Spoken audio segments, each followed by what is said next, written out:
Well, I would like to apologize because since I was still in Egypt on Sunday evening, I didn't have the time to prepare in English a small introduction about Nubian Christianity. De mes souvenirs du catéchisme de ma prime jeunesse, j'ai gardé en mémoire le fait qu'on m'avait annonné que le premier chrétien non juif à avoir été baptisé était le centurion Corneille par Saint Pierre à Césarée. Horrible illustration de l'européocentrisme de nos consciences chrétiennes avachies par des siècles de colonialisme. Car en réalité, dans les Actes des Apôtres, le premier chrétien non juif à avoir été baptisé, c'est bien l'eunuque de la reine Candace d'Éthiopie par le diacre Philippe aux portes de Gaza, excusez du peu, Gaza, le trésor. Éthiopien, dit le texte des Actes des Apôtres. Oui, mais il faut savoir que à l'époque qui nous occupe, l'Éthiopie, ce n'est pas notre Éthiopie. Le terme Éthiopie n'a été appliqué à ce pays qu'on appelait jadis l'Abyssinie, le pays récemment. Aéthiops veut dire visage brûlé. L'Éthiopie, c'est le pays des Noirs, au sud de l'Égypte. Dès qu'on passe la première cataracte à hauteur donc de on est en Nubie, on est dans l'Éthiopia, le Soudan. Soudan en arabe veut dire le pays des Noirs. Et nous savons maintenant très bien, c'est d'ailleurs une illustration de la démarche très historisante de l'auteur des Actes, admettons que ce soit Saint Luc, il contextualise beaucoup son récit et nous savons bien maintenant que Candace, c'est le titre que portaient les ranmers d'Éthiopie, parce que dans pas mal de cultures africaines, on vient de fêter les 40 ans de règne d'un monarque qui n'inspire pas une sympathie démesurée, c'est le roi des Swatini, qui est un dictateur plus qu'un roi. Mais enfin, voilà, ce qui est intéressant dans ce royaume, qu'on appelait avant le Swaziland, c'est qu'à côté du roi, la reine-mère éléphant joue un rôle politique de première importance. C'était le cas aussi dans le royaume de Méroé. Alors, je pense avec tendresse au site de Méroé, un des plus beaux sites archéologiques, certainement, de l'Orient, mais menacé aujourd'hui par la guerre qui sévit au Soudan, hélas. Donc, les reines-mères de Méroé portaient le titre de Kandake, et celle qui est évoquée dans les Actes des Apôtres, on peut assez précisément l'identifier. Ça donne une étoffe chronologique intéressante au récit de Luc. Mais évidemment, il ne convenait pas à notre mémoire chrétienne occidentale que le premier chrétien fût africain, en dehors des Juifs de l'entourage de Jésus. Eh bien, si, l'Afrique noire a été chrétienne, en quelque sorte. La présence chrétienne en Afrique noire a été extrêmement précoce, même si nous n'avons pas beaucoup de renseignements sur la pénétration du christianisme. On a dû le rappeler hier, avant le 5e siècle, et même le 6e. C'est surtout, comme vous le savez, à l'époque de l'empereur Justinien, que les royaumes du Soudan actuel, de Nubie, et je rappelle, la Nubie commence en Égypte, parce que dès qu'on passe à Souan, on est en Nubie. Le royaume de Nobadie, le royaume le plus septentrional de la Nubie, couvrait en gros la région qui va de la première à la deuxième cataracte, et même un petit peu au-delà, jusqu'à Wadi Khalfa. C'est en territoire égyptien aujourd'hui. Alors, c'est le plus ancien christianisme africain. Il s'enracine dans l'épisode de l'eunuque de la reine Candace, qui n'était pas eunuque. Eunuque, c'est un titre aulique. Il ne faut pas s'imaginer que le bonhomme était forcément raccourci. Ce n'est pas le cas. C'est un titre palatin, en quelque sorte. Et puis, alors, la mission qui s'est développée à partir du diocèse de l'île de Philae, sous l'évêque Théodore, a progressivement converti l'élite, les rois notamment, de Nobadie, de Makuri et de la plus lointaine, Alodie. On a longtemps cru qu'il y avait eu une lutte d'influence entre Chalcédoniens et non-Chalcédoniens. Aujourd'hui, cette présentation des choses est un peu remise en question.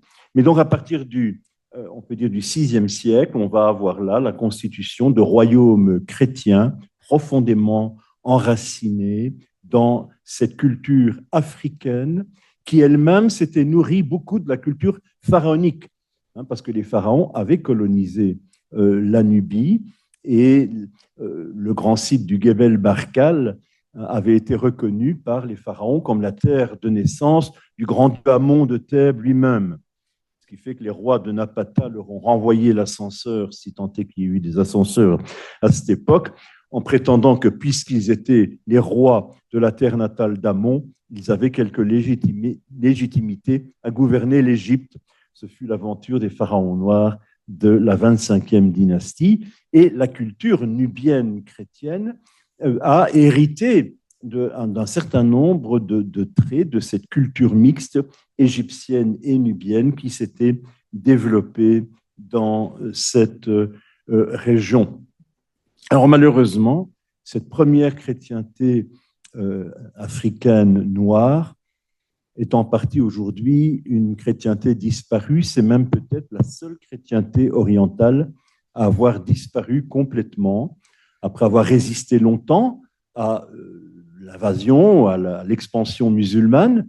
Les Nubiens étaient réputés être des tireurs à l'arc extrêmement farouches qui ont résisté à la conquête musulmane venue d'Égypte, et simplement payaient-ils le bac, c'est-à-dire le tribut qui était dû au sultan égyptien. Mais finalement, au XIIIe, XIVe siècle, ces royaumes chrétiens, qui étaient de tradition alexandrine, puisque la mission s'est faite à partir de l'Égypte, la liturgie, la spiritualité, les traditions littéraires, étaient celles de la tradition alexandrine, comme sera le cas aussi donc en Éthiopie. Donc c'est une église qui a disparu totalement.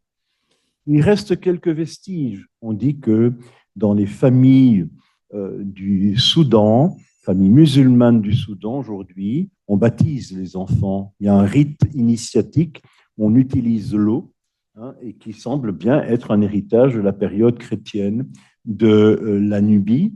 Mais pour le reste, c'est la seule des églises orientales à avoir complètement disparu. Ce qui nous montre, je voudrais paraphraser Charles Péguy, que les églises parfois peuvent mourir, peuvent disparaître. Et symboliquement d'ailleurs, une bonne partie du territoire de cette église de Nubie est aujourd'hui submergée par les eaux du grand lac de retenue du barrage d'Assouan. Et il faut aller à Varsovie pour voir les splendeurs de la cathédrale de Pharas, les splendeurs des fresques nubiennes.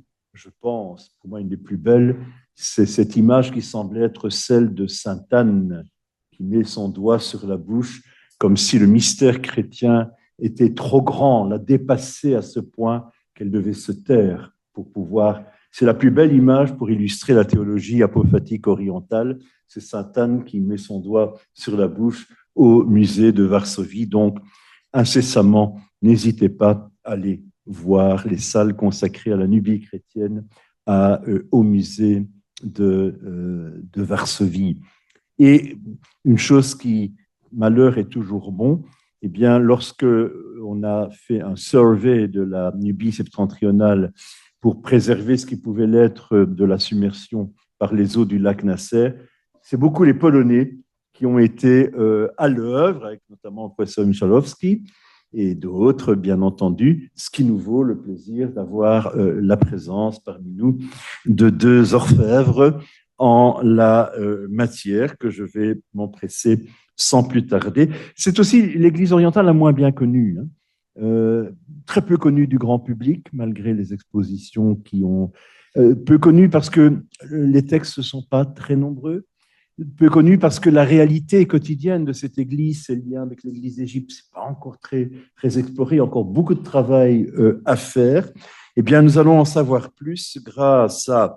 Alors, mon polonais est aussi calamiteux que le français du pape Jean-Paul II. Enfin, non, Jean-Paul II parlait bien français, il avait été en Belgique, mais donc c'est le professeur Grzegorz Ochata, je dis bien, qui va donc nous parler d'un sujet, mon Dieu, un peu angoissant, poussière, terre vous êtes, et à la terre vous retournerez. Donc, earth you are, to earth again you shall return. Bible and the Visions of an Afterlife in Christian Nubian Epitaphs. L'épitaphe, qui, la meilleure définition de l'épitaphe, vous le savez, en français, c'est quelques vers sur beaucoup d'autres. It's always a pleasure to proselytize Nubian faith among new faithful. So we are really happy to be here and to tell you something about our own research and to make you more acquainted with Nubian subjects.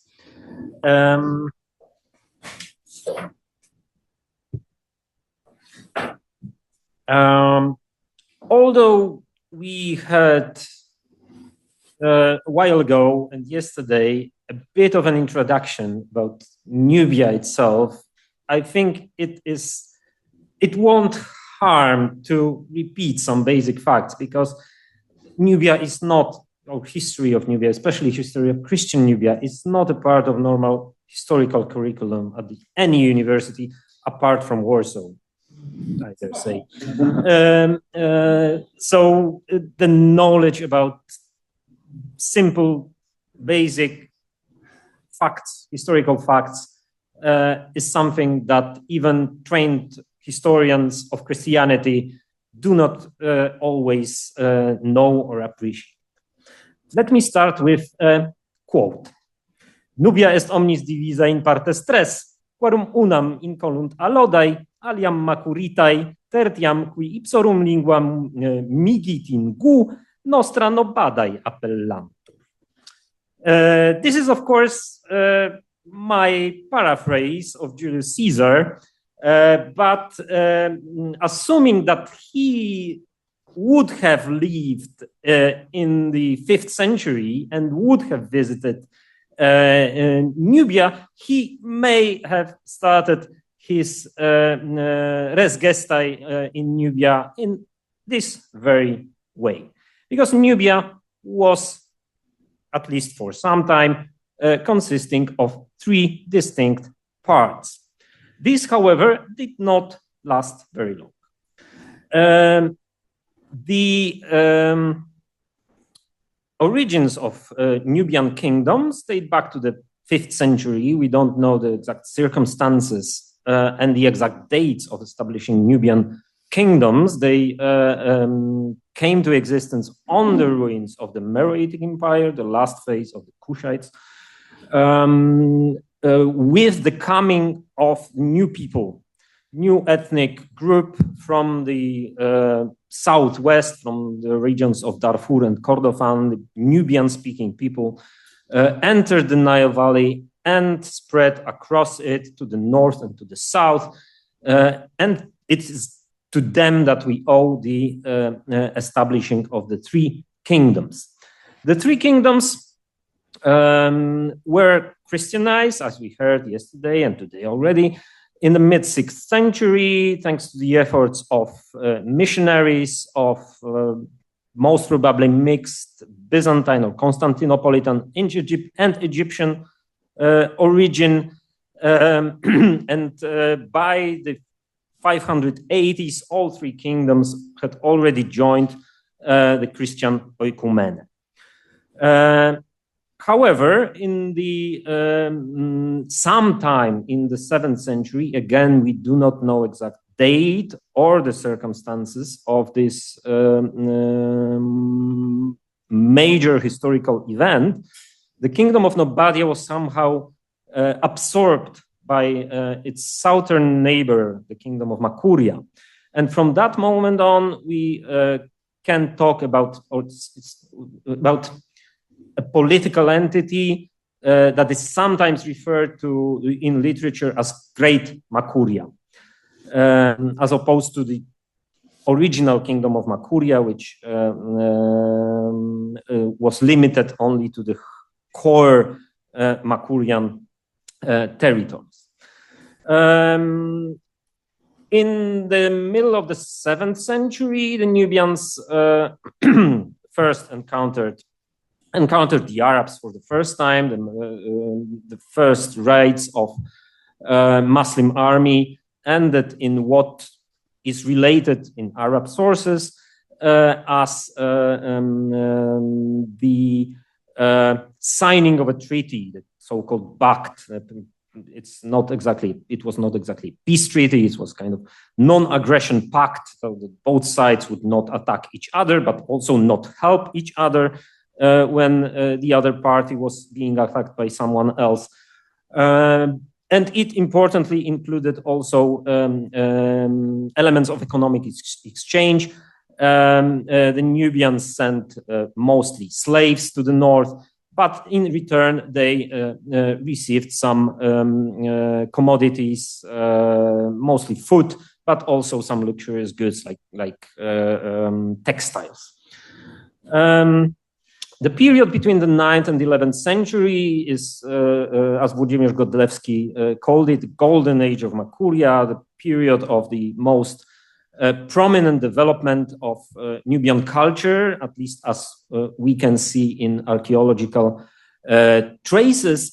And then at the end of the 13th century, things started to go sideways.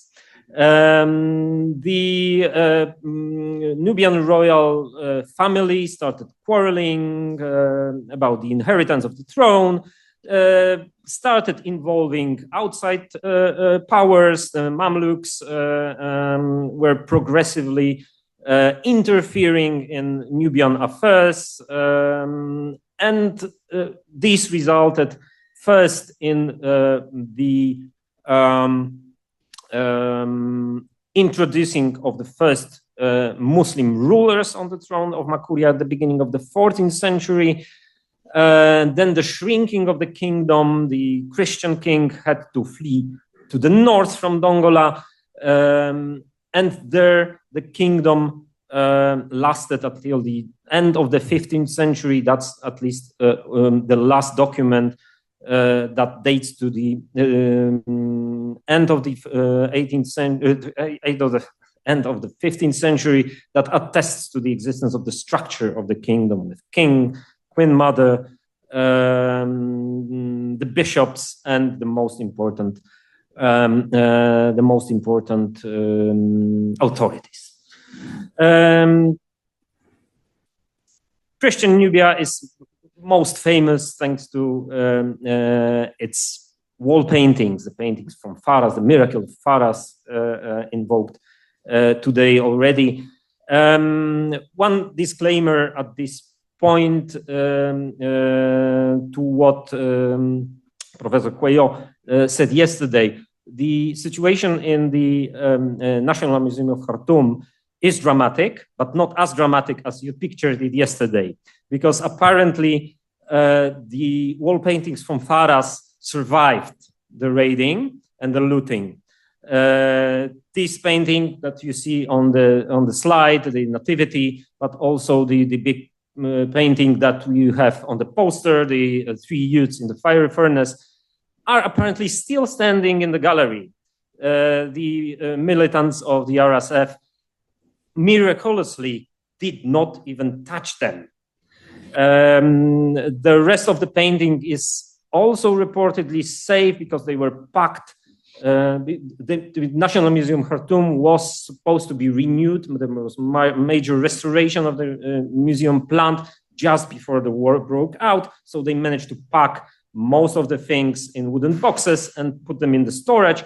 And from what we hear, these paintings are still safe.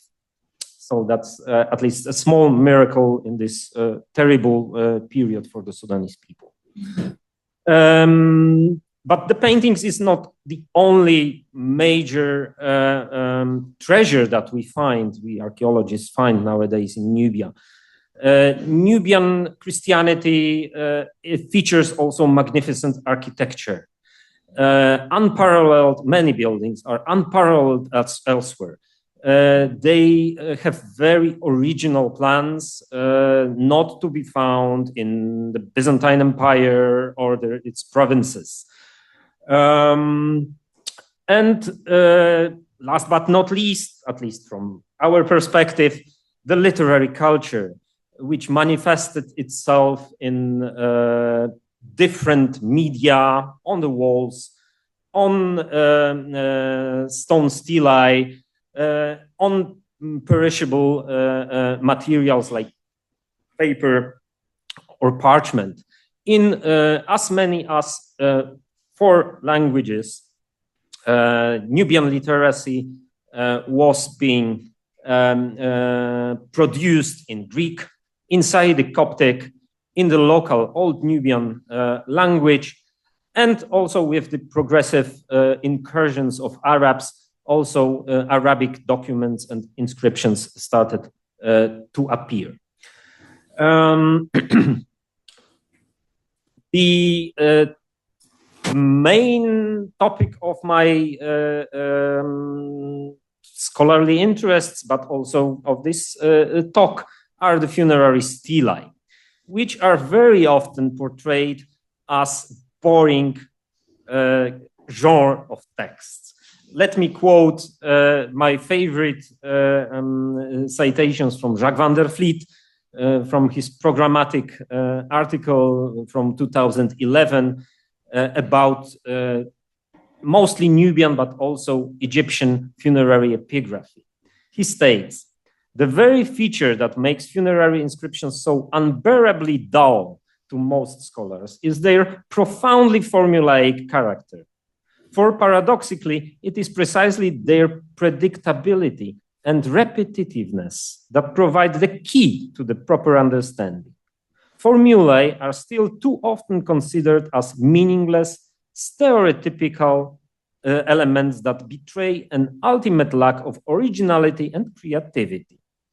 From the point of view of Western modernist literary criticism, such a judgment may seem correct, but it is hopelessly inadequate as an approach to the literature that was and still is produced by the vast majority of pre-modern and non-Western societies." I couldn't say it better. And I hope to be able to show this to you, not with only the theoretical considerations, but also in practice. Nubian epitaphs still are one of the major textual sources that we have from Nubia. As you can see here, they form, for now, almost a quarter of texts that we possess, or at least those that have so far been published on one way or another. They are dated roughly between the 7th and 12th centuries, but the main period of their production falls between the 8th and 10th. Later on, we find examples, very nice ones for that matter, but by the 12th century, there must have been a major change in funerary rituals, that the inscribed funerary stelae were no longer necessary for proper commemoration of the dead, and hence this genre of text simply disappears from the evidence. The epitaphs of Nubia were composed in either Greek or Coptic, or mix of these two languages. Surprisingly, there are no, apart from the examples that you see on the slide, there are no Old Nubian epitaphs. The phenomenon that we do not really understand until now, why they did not compose epitaph or funerary prayers in their own native language, but relied on well-known and well-exercised examples from the Nile Valley, so from the north of the Nile Valley. There are, although epitaphs can be found throughout the whole Middle Nile Valley, there are some centers that feature the most numerous collections of these kind of objects. First of all, we have to mention the site of Sakinia, a small, well, we actually don't know the settlement that accompanied this cemetery, but in this cemetery, at the beginning of the 20th century, Hugo Moneret de Villard excavated as many as 315 epitaphs. This is so far the largest Christian cemetery, the largest, not the largest Christian cemetery, the cemetery with the largest number of Christian epitaphs from the whole of the Nile Valley, not only from Nubia, but also from Egypt. Second place is the monastery of Ghazali, with the monastic cemetery that yield excavations on excavations on the cemetery yielded slightly more than 200 epitaphs. Major centers, administrative, political centers, and religious centers are farther on this list. Kasri-Brim, the most important city in the north of Nubia, has only 93 epitaphs. Dongola has so far yielded, the capital of the kingdom of Makuria, only not even 50 epitaphs. And the bishoprics of Faras and Sai, only 35 and 36 epitaphs respectively. Moreover, a small detail, only the cemetery of Sakinia and in part the cemetery of Ghazali preserved the epitaphs in situ, actually mounted in the structure of the graves. In the majority of cases, these epitaphs come from secondary contexts. So they were either found in debris used to fill in some archaeological constructions, or not archaeological constructions, but constructions that we archaeologically discover, or reused as a building material in already in medieval period. The Nubian epitaphs can be generally divided into two major categories as far as their texts are concerned. First of all, we have a group of the so-called God of the Spirits epitaphs. They are characterized by the epigraphic use of the very well-known Greek prayer for the dead used in the funerary liturgy for the dead in the Greek liturgy, used until this very day even.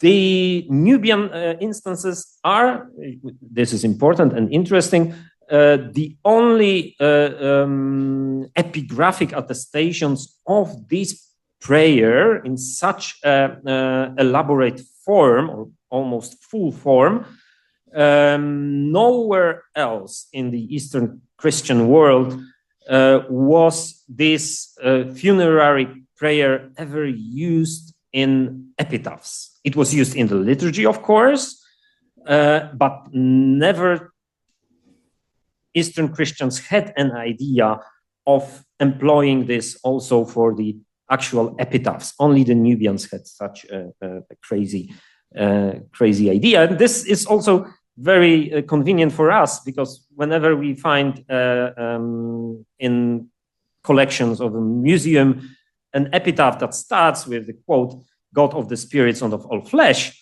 we are 99% sure that it must come from Nubia, even if it's unprovenanced. These epitaphs consist of several distinct parts. They have almost always the same formulary. They start with an elaborate invocation of God. Then there is the first presentation of the deceased, an elaborate prayer to place the soul of the deceased in paradise. I will talk about it a bit later. Then we have the so-called second presentation of the deceased, and very often it is more detailed than the first one, giving, for example, all the titles or career that the deceased enjoyed in his lifetime, his age at death, and these kind of details. The final doxology closes the prayer part of the epitaph, and then we have the date, which is also very convenient for archaeologists because it allows us to date the archaeological context when the stela is found in archaeological dig, not in a museum, of course. The second type of epitaphs are so-called bipartite epitaphs. They consist of two distinct parts. The first one, as you can see on this example, is some kind of introduction, and it can take different forms, as you will see in a second.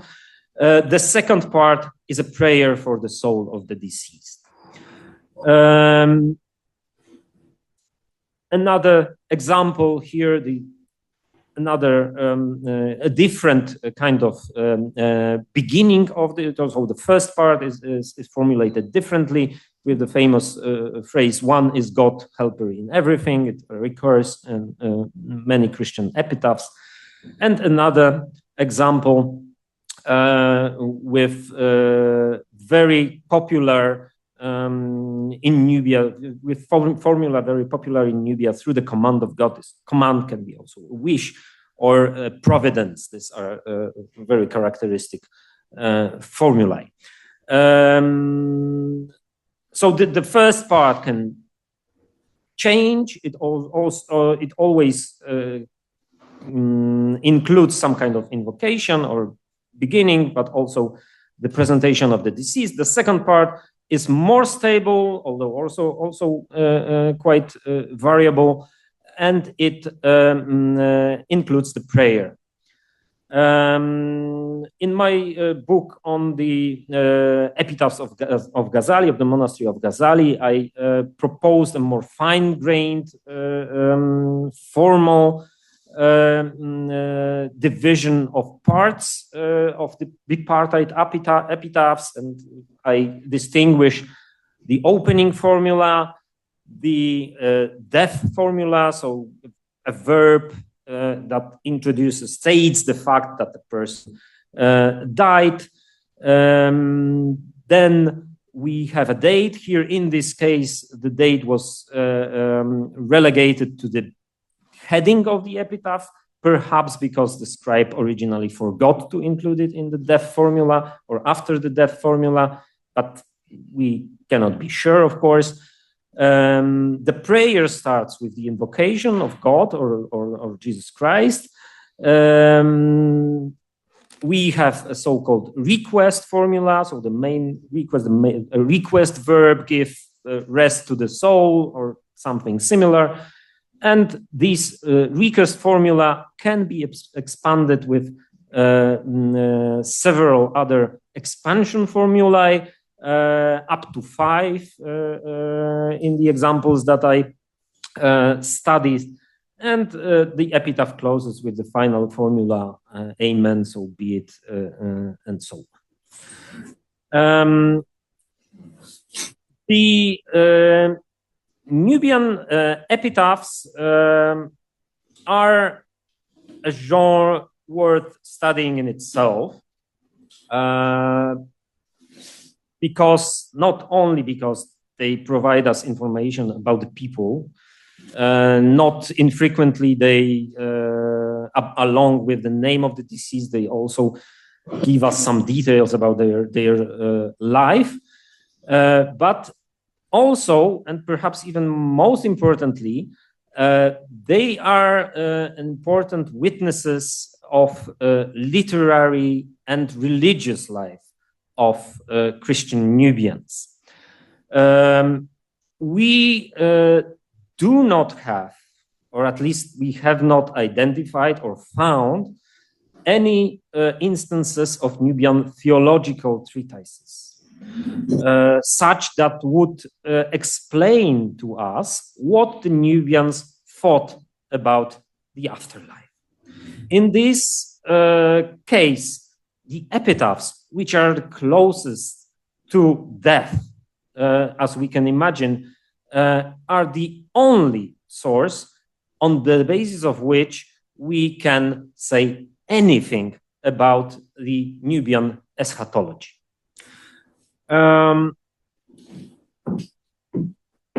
There are many bigger or smaller elements that can be discussed here, but my focus, because of the subject of the conference here, will be the biblical quotations that the Nubians used in their commemoration of the deceased. These biblical quotations can occur in three distinct forms. They sometimes, as in the examples that I will show you in a while, they are practically, so they are biblical quotations or quotations inspired by the Bible, but they also occur in liturgical texts. So we are not always sure how to distinguish the exact source of the inspiration. I would say that in most cases, at least for very formulaic expressions, it's the liturgy rather than the Bible that inspired the scribes. But as you will see, there are different cases. The three types that I distinguish, the three types of quotations that I distinguish, the first type that I distinguish are expressions, short expressions drawn from the biblical books. One of them, or most famous or most frequent in Nubian epitaphs, is God of Abraham and Isaac and Jacob, going back to such passages as Exodus 3:6, first book of the Kings, or Matthew.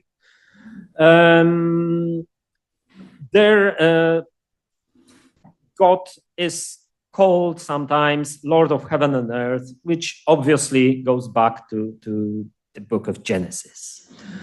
In one case, we have the expression God of all consolations, which harks back to the second letter to Corinthians. Not infrequently, God is called compassionate in different, with the use of different Greek or Coptic words, but these also are taken from, or could have been taken from, various places in the Bible. The second group of biblical references are passages modeled on the Bible quotes, but not quoting Bible verbatim. The expression "let us pray to God that He not reckon for that He not reckon for him his sins" very closely resembles, and it's obviously inspired by, but it's not exact quotation of Acts 7:60. Lord, do not charge them with this sin.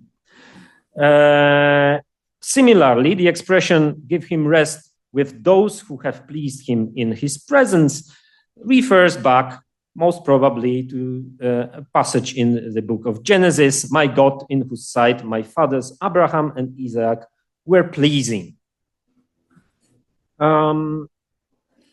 The expression that occurs several times in Nubian epitaphs in different regions that refers to the eating from the tree of life has two possible biblical inspirations. One is the book of Genesis, take also the tree of life and eat, and the other from the Revelations, the one who conquers, I will grant to eat of the tree of life. Finally, the last example that I show here comes from not from the formulary of the inscription or the prayer, but from a narrative about the life of the deceased. He placed his shoulder under the yoke of the cross, refers to the deceased, who was a priest and archimandrite, so an important person in the life of the monastery of Ghazali. And the yoke of the cross obviously refers to a passage from Matthew. We have direct quotes, which are perhaps easiest to grasp. Have mercy on me from Psalm 50. Passages, do not reject me from among your children, going back to the book of wisdom, or blessed is he who comes in the name of the Lord, again from Psalm, this time 117. The passage, come, good and faithful servant, is a slightly modified passage from Matthew, where the Nubian scribe decided to substitute the adverb well done with the imperative verb come. And another example where there is a seat of all rejoicing, going back to Psalm 86. The eschatology through Bible. We can see several aspects of how the Nubians portrayed the afterlife. First of all, the most importantly, God is portrayed as maker, but at the same time, unmaker of life. He is called on a regular basis creator of the universe, which goes back to the Hebrews. Frequently, the words of God addressed to Adam in the book of Genesis are frequently quoted in Nubian epitaphs, portraying life as dust, but at the same time portraying God as the one who created this life. The same fact is referred to in another quotation, from the first letter to Corinthians. The first one is from the earth. So life is a meaningless thing, and God has obviously the authority of life, but also the authority of death. This fact of portraying life through the quotations, most of all through the quotations from Genesis, shows us that Nubians imagined life as a troublesome episode. This is underlined in such biblical phrases that recur in Nubian epitaphs. For what is born of a woman is short-lived. And again, reference to the same, most probably to the same passage from the book of Job. He left behind his life, this life full of trouble. The author of another epitaph calls rhetorically, what is man? And he answers this rhetorical question with the passage again from the Genesis. The quotation that I already showed about the yoke of the cross also refers back to the hardships of life, and brings us to the fact that death was portrayed as a reward and a period of rest while awaiting for the final resurrection. This resting place is portrayed in a number of ways, a positive number of positive ways, as the bosom of the patriarchs, as the kingdom of heavens, as the place whence pain and grief and lamentation have fled, as the land of the living, as the heavenly Jerusalem, and as the place where the soul resides with all saints. All these obvious biblical references have their place in the funerary liturgy. So again, we do not know where they exactly came from in the formulary of Nubian epitaphs. Another aspect of the afterlife that we sometimes grasp is portraying heaven as a dwelling place. Here, the references to the question of inheriting the kingdom and references of quotation from John about the many rooms in heaven prepared for the faithful are, of course, crucial. Last but not least, death is portrayed as a liminal event. On occasion, biblical passages refer to the souls being guided from this world to another, from the troublesome life to the blissful rest in heaven. To conclude, Nubian funerary epigraphy is a valid and, in fact, the only source for our understanding of how the Nubian Christians understood the afterlife. This is actually no different than what we know about general eschatology of Eastern Christianity, or Christianity in general, I would say. The Nubian beliefs, as transparent from their epitaphs, are consistent with the beliefs in the afterlife with the rest of the Christianity. The only apparent original Nubian element appears to be their insistence on the deterministic aspect of God, the God who is the maker and unmaker, and he has the power over everything. There exists some regionalisms which we are able to sometimes trace. For instance, on the island of Sai, the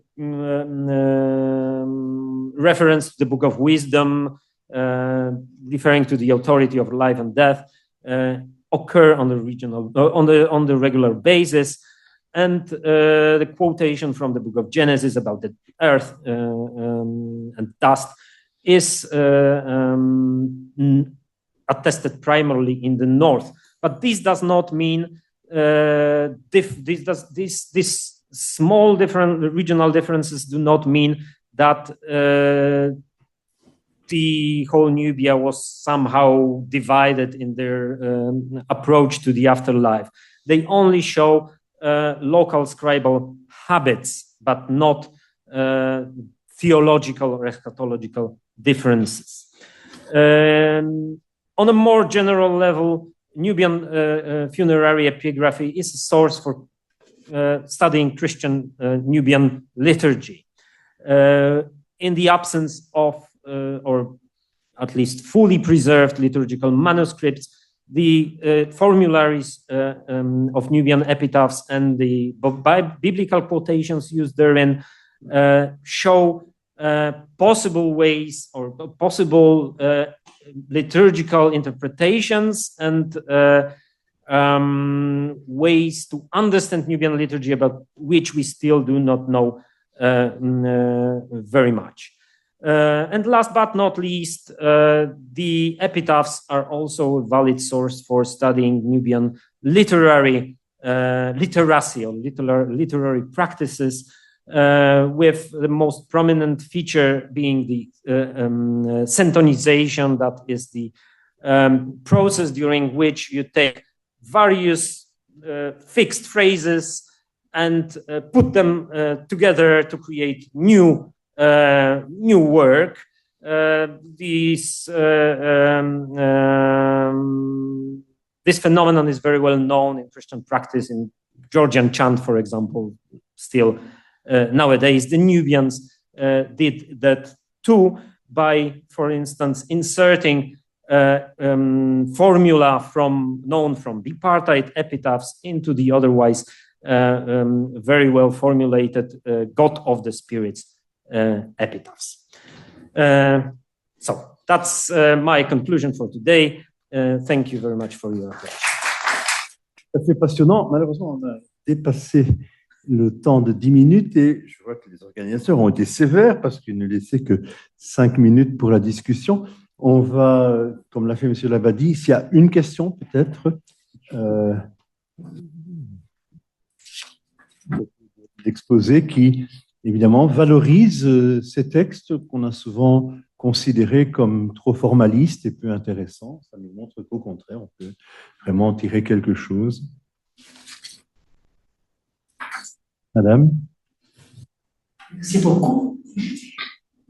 Est-ce qu'il y a un lien quelconque? Is there any link with the paintings that you refer to? Can the paintings explain more of the same text or any eschatology of whatever? I'm afraid there is no link here. I cannot remember from the top of my head any painting that would refer to the beliefs in the afterlife. There is one Lazarus. There is one, but very fragmentarily preserved painting of the Passion Cycle from Faras, but that's it. And whenever